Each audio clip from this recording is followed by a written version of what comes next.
5 जून 2026, एक ऐसा दिन जिसने हमारे ट्रेडिंग करियर की सबसे मुश्किल कहानी लिखी। $1280 का अकाउंट देखते ही देखते सिर्फ $100 तक पहुंच गया। हर कोई कहता अब ये अकाउंट कभी रिकवर नहीं होगा, लेकिन किसी को नहीं पता था कि असली कहानी अभी शुरू होने वाली थी।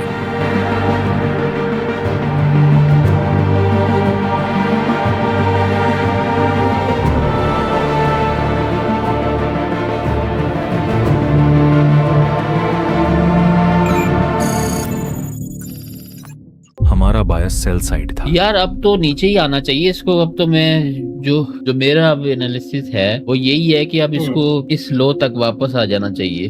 बाय वाली तो कहानी खत्म हुई पड़ी है ना। हम काफी देर से उस लेवल का इंतजार कर रहे थे जहां से हमें मार्केट में रिएक्शन की उम्मीद थी। मार्केट बिल्कुल हमारे एनालिसिस के मुताबिक चल रही थी। आखिरकार प्राइस हमारे लेवल तक पहुंच गई। यहीं से हमने बाय में लेयरिंग शुरू कर दी।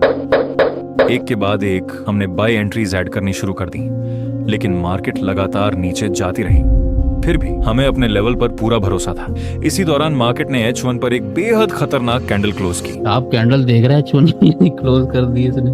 उसके बाद हमारी पूरी उम्मीद दिल्ली के 4351 वाले जोन पर थी कि शायद यहीं से मार्केट रिजेक्ट हो जाए। डेली पे अब ये इस लाइन के नीचे विक लगा के फिर कुछ कर सकता है, लेकिन मार्केट ने कुछ और ही सोच रखा था। हमारा एंट्री लेवल बार बार नीचे होता गया और मार्केट लगातार गिरती चली गई। 51 भी लिक्विडेट कर दिया। बस अब इससे नीचे नहीं जाना चाहिए, एक रिट्रेसमेंट देनी चाहिए इसको। अब देखते ही देखते हमारा अकाउंट लगभग $300 के ड्रॉडाउन में पहुंच गया।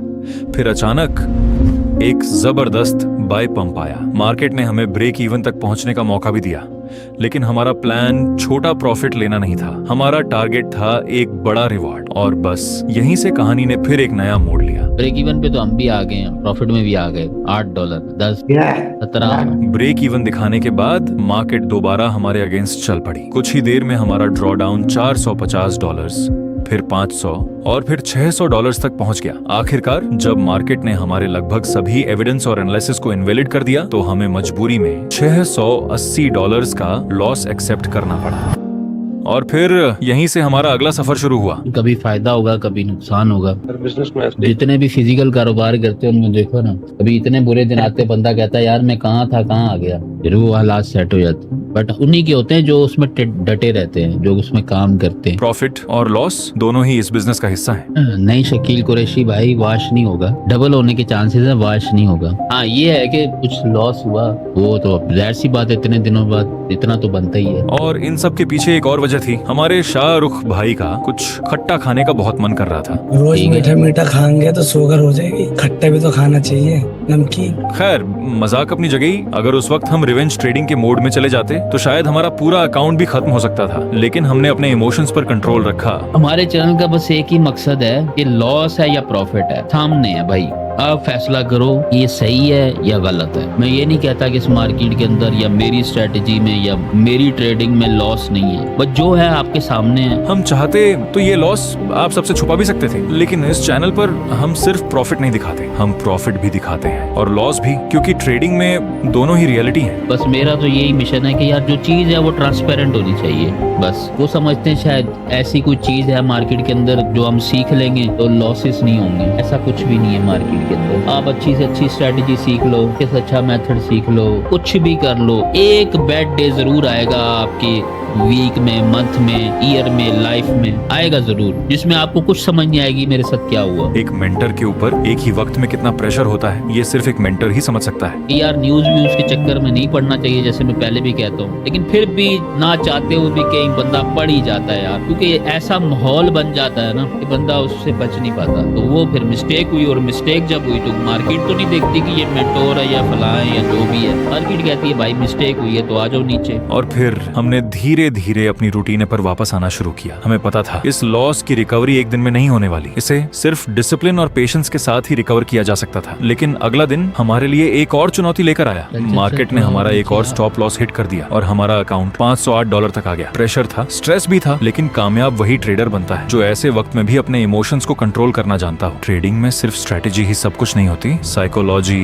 उससे भी ज्यादा जरूरी होती है, क्योंकि असली इम्तिहान प्रॉफिट के वक्त नहीं बल्कि लॉस के बाद अपने इमोशंस पर कंट्रोल रखने का होता है, और यही असली ट्रेडिंग साइकोलॉजी है। लेकिन मार्केट अभी और इम्तिहान लेने वाली थी। अगले ही दिन एक और स्टॉप लॉस। हर ट्रेडर की जिंदगी में ऐसे दिन जरूर आते हैं। उसके बाद हमारा अकाउंट कभी 500 तो कभी $600 की रेंज में घूमता रहा, और फिर आ गया FOMC का दिन। सबसे पहले हमने एक बाय स्कैल्प ट्रेड कैप्चर की, लेकिन हमारे एनालिसिस के मुताबिक असली मूव नीचे आने वाली थी, इसीलिए हमने सेल के एविडेंस ढूंढने शुरू किए। ये बेस्ट होगा कि इधर मिले ना, इधर एक के बाद एक स्टॉप लॉस हिट होता गया। मुझे लगता है आज profit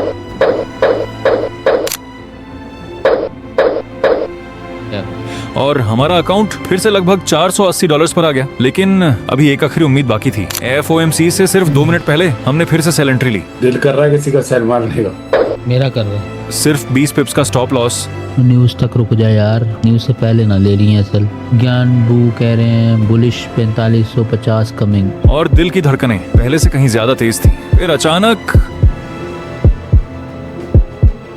धमाका। मार्केट ने सीधा नीचे का रुख कर धमाका लिया। और धमाका और धमाका धमाका धमाका धमाका। ट्रेल हो रहा, ट्रेल। वैसे 4550 वालों का क्या हुआ ये तो वही जानते होंगे, लेकिन बदकिस्मती से हमारा ट्रेलिंग स्टॉप लॉस ऑन था। उसे ऑफ करने से पहले ही मार्केट ने हमारा ट्रेलिंग स्टॉप हिट कर दिया।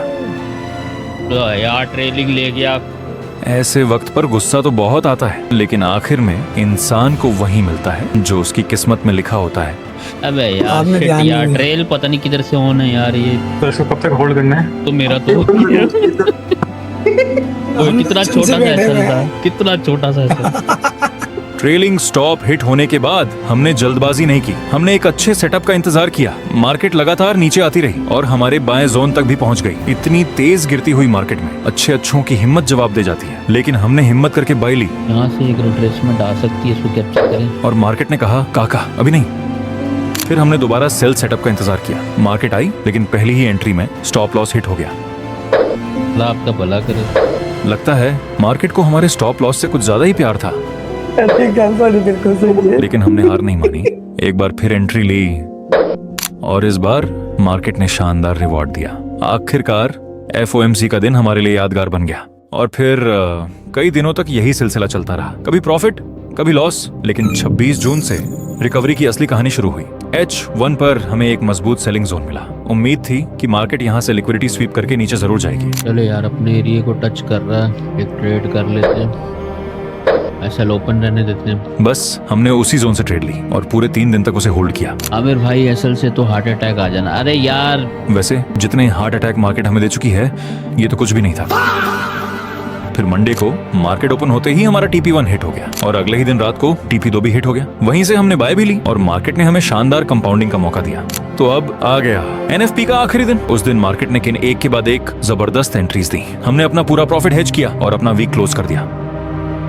एक वक्त था जब हमारा अकाउंट $1280 से 600, फिर 500, फिर 400, यहाँ तक कि एक दिन सिर्फ $100 तक रह गया था। लेकिन हमने कभी हिम्मत नहीं हारी और आज अल्लाह के हुक्म से वही अकाउंट $2000 पर क्लोज हुआ। याद रखिए ट्रेडिंग में आपको हर बार जीत नहीं मिलेगी, लेकिन अगर आपका रिस्क मैनेजमेंट, आपका पेशेंस और आपका डिसिप्लिन सही है तो एक लॉस आपकी कहानी का अंत नहीं होता, बल्कि वहीं से एक नई शुरुआत होती है।